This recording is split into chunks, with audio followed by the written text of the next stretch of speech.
Hitwaje mu madili nga.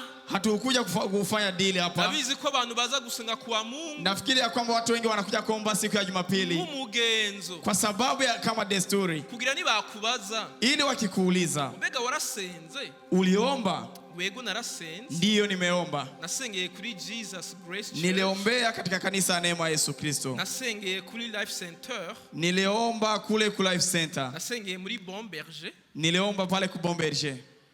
Vya vrai?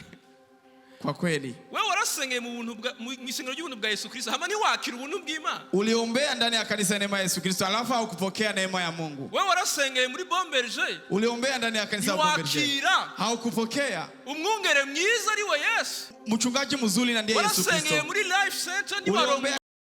Lakini hakupokea uzima wa Yesu. Igihe kino si kibanza cha entertainment. Hapa sio nafasi ya burudani. C'est pas un lieu de divertissement ngaha. Sio nafasi ya burudani. Si kibanza c'ibirori. Sio nafasi ya burudani hapa. Ni kibanza tuza tukiga ijambo ry'Imana. Nafasi ambayo tunakuja tunajifunza neno la Mungu. Rikaduhindura. Alafu inatubadilisha. Hama tugasubira mu buzima busanzwe turi abantu bahindutse. Alafu tutarudi katika maisha ya kawaida tukiwa watu wamebadilika. Hacho bimaze. Haijalishi. Yuko mundu iheze. Katika wiki iliyopita amagafe warimwo maovu uliyokuwa ndani uza ukumva ijambo ry'Imana nk'iri ulikuja ukasikia neno la Mungu kama hili ukabandaniriza aho warugeze mu duheze unaendelea mahali ambao ulikuwa unafikiria hacho bimaze haijalishi haina maana il faut yuko ubuzima ururimwe mu mundu iheze unapaswa kupata kama maisha yako ya wiki iliyopita umvisira ijambo ry'Imana ukishasikia neno la Mungu rihindura ubuzima bwawe inabadilisha maisha yako ikakweza inakutakasa ugasubira mu rugo uri umuntu mushasha unarudia nyumbani kwa mtu mpya ugasubira mu kazi uri umuntu mushasha unarudi kwenye kazi kwa mtu mpya ugasubira mu ibarabara uri umuntu mushasha unarudi barabarani kwa mtu mpya